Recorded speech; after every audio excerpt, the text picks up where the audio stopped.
Silicon city ಬೆಂಗಳೂರಿನಲ್ಲಿ ನಡೆದಿರುವಂಥದ್ದು ನಿಜಕ್ಕೂ ಘನಘೋರ ಘಟನೆ, ಹೃದಯ ವಿದ್ರಾವಕ ಘಟನೆ, ಕರುಳು ಹಿಂಡುವಂತಹ ಘಟನೆ.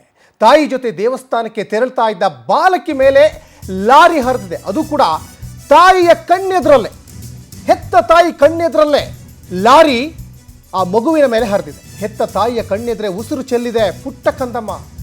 ಬೆಂಗಳೂರಿನ ಹನುಮಂತೇಗೌಡನ ಪಾಳ್ಯದಲ್ಲಿ ನಡೆದಿರುವಂತಹ ಘನಘೋರ ದುರಂತ ಇದು.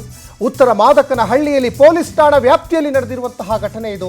ಕಂಟೈನರ್ ಲಾರಿ ಹರಿದು ನೋಡಿ, ನಿಶಿಕಾ ಎಂಬ 4 ವರ್ಷದ ಪುಟ್ಟ ಪೋರಿ ಜೀವ ಬಿಟ್ಟಿದ್ದಾಳೆ. ಯುಗಾದಿ ಹಬ್ಬ ಮುಗಿಸಿ ದೇವರ ದರ್ಶನಕ್ಕೆ ಅಮ್ಮ ಮಗು ತೆರಳ್ತಾ ಇದ್ರು.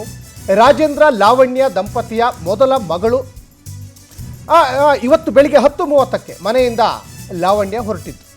ಇನ್ನು ಎರಡನೇ ಮಗು ಕಂಕ್ಳಲ್ಲಿತ್ತು. ಮೊದಲ ಮಗುವನ್ನು ಕೈಯಲ್ಲೇ ಕೈ ಹಿಡಿದು ಕರ್ಕೊಂಡು ಹೋಗ್ತಾ ಇದ್ರು. ಎದುರಿಗೆ ಲಾರಿ ಬಂದು ನೋಡಿ, ಲಾರಿ ಅಲ್ಲ, ಅದು ಯಮ. ಅದು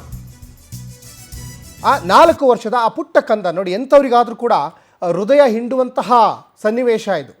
ಕರುಳು ಕಿವುಚುವಂತಹ ವಿಚಾರ ಇದು. ತಾಯಿ ಜೊತೆ ಮಗು ಹೋಗ್ತಾ ಇತ್ತು. ಏನೂ ಅರಿಯದ ಕಂದಮ್ಮ, ಸಾಕಷ್ಟು ಬದುಕಿ ಬಾಳ್ಬೇಕಾದಂತಹ ಕಂದಮ್ಮ ಇವತ್ತು ಉಸಿರು ನಿಂತಿದೆ. ಇದು ಬೆಂಗಳೂರಿನಲ್ಲಿ ಆಗಿರುವಂಥ ಘಟನೆ. ಅದು ಕೂಡ ತಾಯಿ ಎದುರುಗಡೆನೆ ಮಗು ಜೀವ ಬಿಡ್ತದೆ ಅಂದಾಗ ಎಂಥ ಹೆತ್ತವರಿಗಾದರೂ ಕೂಡ ಇದು ಸಹಿಸ್ಕೊಳ್ಳೋಕ್ಕಾಗಲ್ಲ. ಕಂಟೈನರ್ ಲಾರಿ ಹರಿದು ನೋಡಿ, 4 ವರ್ಷದ ನಿಶಿಕಾ ಎಂಬ ಚಿಕ್ಕ ಬಾಲಕಿ ಯುಗಾದಿ ಹಬ್ಬ ಮುಗಿಸಿ ದೇವರ ದರ್ಶನಕ್ಕೆ ತೆರಳ್ತಾ ಇದ್ರು. ಅಮ್ಮ ಮಗು ಕಂಕ್ಳಲ್ಲೂ 2ನೇ ಮಗು ಇತ್ತು. ಈ ಮಗು ಈಗ ನಿಶಿಕಾ ಈಗ ಸಾವನ್ನಪ್ಪಿದೆಯಲ್ಲ, ಈ ಮಗುವನ್ನು ಕೈ ಹಿಡ್ಕೊಂಡು ಕರ್ಕೊಂಡು ಹೋಗ್ತಾ ಇದ್ದಂಥ ಸಂದರ್ಭದಲ್ಲಿ ಯಮರೂಪದಲ್ಲಿ ಬಂದಂತಹ ಕಂಟೈನರು ಈ ಮಗುವಿನ ಮೇಲೆ ಹರಿದು ಮಗು ಉಸಿರು ನಿಲ್ಲಿಸಿದೆ ಅನ್ನೋದು ಇಲ್ಲಿ ಸ್ಪಷ್ಟವಾಗಿ ಗೊತ್ತಾಗ್ತಾ ಇದೆ. ಈ ಬಗ್ಗೆ ಸಾಕಷ್ಟು ಡೀಟೇಲ್ಸನ್ನು ನಮ್ಮ ಕ್ರೈಮ್ ರಿಪೋರ್ಟರ್ ವೆಂಕಟೇಶ್ ಕೊಡ್ತಾ ಹೋಗ್ತಾರೆ. ವೆಂಕಟೇಶ್, ಸಿಲಿಕಾನ್ ಸಿಟಿ ಬೆಂಗಳೂರಿನಲ್ಲಿ ನಿಜಕ್ಕೂ ಹೃದಯ ವಿದ್ರಾವಕ ಘಟನೆ ನಡೆದಿದೆ, ಕರುಳು ಹಿಂಡುವಂತಹ ಒಂದು ಘಟನೆ ನಡೆದಿದೆ. ತಾಯಿ ಜೊತೆ ಮಗು ದೇವಸ್ಥಾನಕ್ಕೆ ಹೋಗ್ತಾ ಇದ್ದಂಥ ಸಂದರ್ಭದಲ್ಲಿ ಯಮ ವೇಗದಲ್ಲಿ ಬಂದಂತಹ ಲಾರಿ ಡಿಕ್ಕಿ ಹೊಡೆದು ಮಗು ಸಾವನ್ನಪ್ಪಿದೆ. ನಿಜಕ್ಕೂ ಇದು ಎಂಥವರಿಗಾದರೂ ಕೂಡ ಕಣ್ಣೀರು ತರಿಸುವಂಥ ವಿಚಾರ. ಏನಿದೆ ಇದ್ರ ಬಗ್ಗೆ ಹೆಚ್ಚಿನ ಡೀಟೇಲ್ಸ್ ವೆಂಕಟೇಶ್? ಸಚಿನ್, ಏನಂತಂದ್ರೆ ಮಾದಕನಹಳ್ಳಿ ಪೊಲೀಸ್ ಠಾಣಾ ವ್ಯಾಪ್ತಿಯ ಹನುಮಂತೇಗೌಡದ ಒಂದು ಸ್ಪಾಟ್ ಅಲ್ಲಿ ಆಗಿರುವಂತಹ ಒಂದು ದುರ್ಘಟನೆ ಇದು. ತಾಯಿ ಏನು ಪೂಜೆಯನ್ನು ಮುಗಿಸ್ಕೊಂಡು ಮಗಳನ್ನ ಕರ್ಕೊಂಡು ಹೋಗ್ತಾ ಇರುವಂತಹ ಸಂದರ್ಭದಲ್ಲಿ ಹಿಂಬದಿಯಿಂದ ಬಂದಂತಹ ಒಂದು ಕ್ಯಾಂಟರ್ ಗಾಡಿ ಏನಿದೆ ಡಿಕ್ಕಿ ಹೊಡೆದಿದೆ. ಪರಿಣಾಮವಾಗಿ ಮಗು ಕೆಳಗಡೆ ಬಿದ್ದಿದೆ. ಆಗ ಆಕೆಯ ಮೇಲೆ ಹರಿದ ಪರಿಣಾಮವಾಗಿ ಆಕೆ ಸ್ಥಳದಲ್ಲೇ ಮೃತಪಟ್ಟಿರುವಂತದ್ದು. ಈ ಮೃತ ನಿಶಿಕಾ 4 ವರ್ಷದ ಮಗು ಏನಿದೆ, ಈಕೆಯನ್ನ ಉಳಿಸುವಂತ ಒಂದು ಪ್ರಯತ್ನವನ್ನು ತಾಯಿ ಮಾಡ್ತಾರೆ. ಆದ್ರೆ ಅಷ್ಟಕ್ಕಾಗ್ಲೇ ಆಕೆ ಸ್ಥಳದಲ್ಲೇ ಮೃತಪಟ್ಟಿರುತ್ತೆ. ಯಾಕಂದ್ರೆ ಅಷ್ಟು ಚಿಕ್ಕ ವಯಸ್ಸಿಗೆ ಆ ಒಂದು ದೊಡ್ಡ ಗಾಡಿ ಮೇಲೆ ಹರಿದ ಪರಿಣಾಮವಾಗಿ ತಡ್ಕೊಳ್ಳುವ ಶಕ್ತಿ ಕೂಡ ಇರೋದಿಲ್ಲ. ತಾಯಿ ಏನು ಒಂದು ಮಗುವನ್ನ ಕಂಕ್ಳಲ್ಲಿ ಹಿಡ್ಕೊಂಡು ಮತ್ತೊಂದು ಮಗುವನ್ನ ಕರ್ಕೊಂಡು ಹೋಗ್ತಾ ಇರ್ತಾರೆ.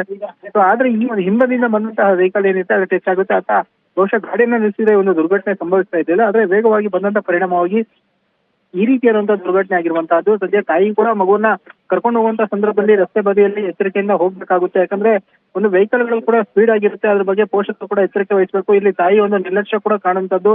ಜೊತೆಗೆ ಈ ಒಂದು ವೆಹಿಕಲ್ ಡ್ರೈವರ್ ಏನಿದ್ದಾನೆ ಆತನ ಒಂದು ಅಜಾಗರೂಕತೆ, ನಿರ್ಲಕ್ಷ್ಯ ಕೂಡ ಪ್ರಮುಖ ಕಾರಣ ಅಂತ ಹೇಳ್ಬೋದು. ಸದ್ಯ ಘಟನೆ ಸಂಬಂಧಪಟ್ಟಂತೆ ಈಗಾಗಲೇ ಪೊಲೀಸರು ಕೂಡ ಪ್ರಕರಣ ದಾಖಲಿಸಿಕೊಂಡು ತನಿಖೆಯನ್ನ ಮುಂದುವರಿಸ್ತಾ ಇರುವಂತಹದ್ದು. ಸಚಿನ್, ಧನ್ಯವಾದ ವೆಂಕಟೇಶ್ ತಮ್ಮೆಲ್ಲ ಡೀಟೇಲ್ಸ್ಗಾಗಿ. ನೋಡಿ, ರಾಜೇಂದ್ರ ಮತ್ತು ಲಾವಣ್ಯ ಅವರ 4 ವರ್ಷದ ಮಗಳು ನಿಶಿಕಾ ತಾಯಿಯ ಕಣ್ಣೆದ್ರೆ ಜೀವ ಬಿಟ್ಟಿದೆ. ಇದು ಅವರ ತಂದೆ ತಾಯಿಗಷ್ಟೇ ಅಂತಲ್ಲ, ಎಂಥವರಿಗಾದರೂ ಕೂಡ ಕರುಳು ಹಿಂಡುವಂಥ ವಿಚಾರ.